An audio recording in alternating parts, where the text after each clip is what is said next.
زکوٰۃ اور ٹیکس کو آپ نے کچھ ریلیٹ کیا ہوا، میں نے آپ کو پورا سنا تھا، اس میں آپ نے یہ کہا تھا اسلامک کنٹری، تو اس کنٹری میں بھی وہی چیز چلے گی؟ آپ نے جو ٹیکس کے جی میں سمجھ گیا. دیکھیے، زکوٰۃ کے بارے میں ایک غلط فہمی ہے جس کو میں نے کوشش کی ہے کہ رفع کروں، اور اس پر بہت گفتگویں کی ہیں، وہ ٹیلی ویژن کے بعض مذاکروں میں بھی ہیں، وہ میری کتابوں میں بھی ہیں، ہر جگہ ہیں. وہ غلط فہمی یہ ہے کہ لوگ سمجھتے ہیں زکوٰۃ چیریٹی ہے. یہ بالکل غلط بات ہے. زکوٰۃ اصل میں اللہ تعالیٰ کی طرف سے جو حکومت کو آپ سے لینے کا حق ہے وہ مقرر کر دیا گیا ہے.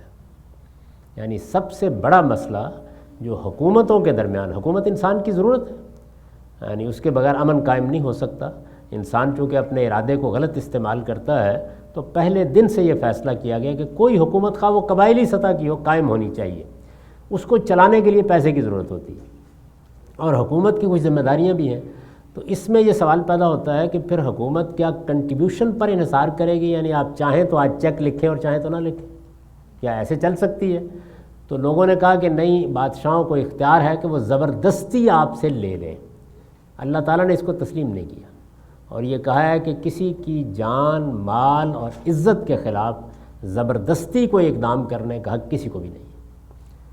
لیکن پھر کیسے چلے؟ تو اللہ تعالیٰ نے فیصلہ کیا کہ میں مقرر کر دیتا ہوں. تو زکوٰۃ اصل میں اللہ تعالیٰ کی طرف سے مقرر کردہ حق حکومت ہے. یہی وجہ ہے کہ جب مسلمانوں کو حکومت حاصل ہوئی تو آپ کے علم میں ہے کہ رسالت مآب صلی اللہ علیہ وسلم کے زمانے میں جو شرائط بیان کی گئی وہ سورہ توبہ میں ہے. اس میں یہ بتا دیا گیا تھا کہ ہر وہ شخص جو اس کا شہری بنے گا اس کو زکوٰۃ دینا ہوگی. اور کس کو دینا ہوگی؟ حکومت کو دینا ہوگی. رسول اللہ صلی اللہ علیہ وسلم کے بعد عربوں نے حکومت کو دینے سے انکار کر دیا، تو حضرت ابوبکر صدیق نے اس کو حکومت کے خلاف جنگ سے تعبیر کیا اور کارروائی کرنے کا فیصلہ کر لیا، اور یہ کہا کہ میں اگر ایک رسی بھی اونٹ کی اس سے پہلے دی جاتی رہے دی اور اب لوگ نہیں دیں گے تو میں وہ لوں گا ان سے، اس لیے کہ اس کے بغیر حکومت نہیں چل سکتی. تو یہ حکومتی کا حق ہے. لیکن اللہ نے ایک دوسرا کام یہ کیا کہ حکومت کے اس حق کو اپنی عبادت بنا دیا، اور اس میں جو روح پیدا کر دی وہ کیا ہے کہ گویا میں اپنے مال کی زکوٰۃ نکال کے اللہ کی نظر کر دیتا ہوں اور پھر اللہ کے ہاں سے اٹھا کر حکومت کو دے دیتا ہوں. تو یہ جو روح اس میں پیدا کی گئی، اس کے ساتھ ہی یہ بھی ضروری قرار دے دیا گیا کہ اگر حکومت نہ لے تب بھی تمہیں معاشرے کی ضرورتوں کے لیے اس کو دے دینا چاہیے. یہ یوں ہے.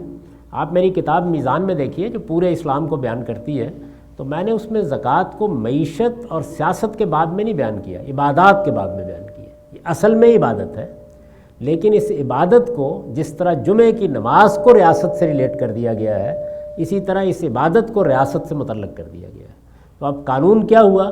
قانون یہ ہوا کہ آپ کو ہر حال میں زکوٰۃ نکالنی ہے، اس شرع کے مطابق نکالنی ہے جو اللہ نے مقرر کی ہے. اس میں یہ غلط فہمی ہے کہ وہ صرف 2.5% ہوتی ہے. 2.5% وہ بچت، ایسٹس اور مال میں ہوتی ہے. وہ پیداواری چیزوں میں 5, 10 اور 20% ہوتی ہے. تو آپ کو ہر حال میں نکالنی ہے.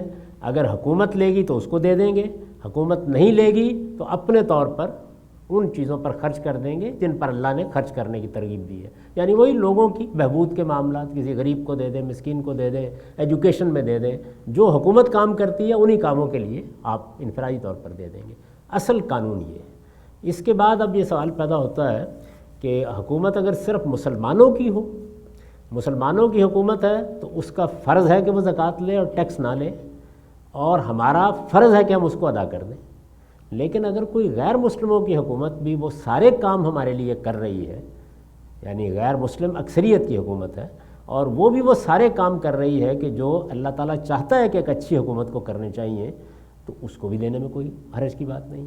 یعنی اس میں کوئی مذہب کی پابندی نہیں لگائی گئی. وہ دے دیں آپ سے موجودہ حکومتیں، خواہ وہ مسلمان حکومتیں ہیں خواہ وہ غیر مسلموں کی اکثریت کی حکومتیں، وہ ٹیکس لیتی ہیں. اس وجہ سے آپ کو حق حاصل ہے کہ چونکہ وہ اللہ کے قانون کی پابندی کرتے ہوئے صرف زکوٰۃ نہیں لے رہی، تو آپ اپنی زکوٰۃ اس میں ایڈجسٹ کر لیں. جب آپ نے وہ دے دیا تو حق آپ کا ادا ہو گیا. لیکن زکوٰۃ کو کیلکولیٹ آپ کو اللہ کے بتائے ہوئے طریقے کے مطابق الگ سے کرنا ہوگا، تاکہ اس کی حقیقی اماؤنٹ کیا ہے، کیا رقم ہے، وہ معلوم ہو جائے. وہ اگر $5,000 ہے اور آپ کی حکومت نے آپ سے 10 لے لیے ہیں تو ادا ہو گئی، اور اگر کم لیے ہیں تو آپ کو ادا کرنا ہے. تو یہ بات ہے جو میں نے پوری کی پوری آپ کی خدمت میں عرض کی تھی۔ میرے نزدیک جو بدلے ہوئے حالات ہیں ان میں سے بعض چیزوں میں اپلیکیشن میں ہمارے علماء چونکہ خاص طرح کی ذہن میں جی رہے ہیں، وہ غور کرنے کے لیے تیار نہیں ہوتے۔ میں نے صرف یہ کیا ہے کہ ان حالات کے اندر اسلام کے انطباق یا اس کی اپلیکیشن کو واضح کرنے کی کوشش کی ہے کہ یہ ہے اصل حکم، یہ اس کی نوعیت ہے۔ یہ اصل حکم بھی بتانے کی ہمارا عالم پوزیشن میں نہیں رہا، یعنی وہ اس بات کو بھی بیان کرنے کے لیے تیار نہیں ہے کہ اصل میں ہے کیا، کیوں اللہ تعالیٰ نے، اس کی شرح کیا ہیں۔ جہاں میں جاتا ہوں لوگ کہتے ہیں 2.5% ہوتی ہے، بھئی یہ عشر کیا ہے؟ عشر عربی میں 10% کو کہتے ہیں۔ یہ خمس کیا ہے؟ یہ عربی میں 20% کو کہتے ہیں۔ یہ ساری زکوٰۃ ہی ہے، یعنی زکوٰۃ کی کچھ شرح وہ ہیں جو آپ کے ایسٹ سے کے بارے میں ہیں، سونا ہے، چاندی ہے، آپ کا کوئی پلاٹ ہے۔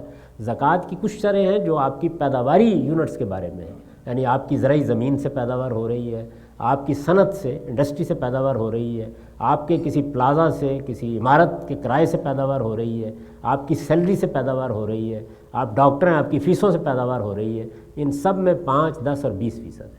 تو یہ پوری کی پوری بات کو میں نے بہت جگہ بڑی تفصیل سے بیان کی ہے، تو آج راہ کرم اس کو سمجھ لیجیے۔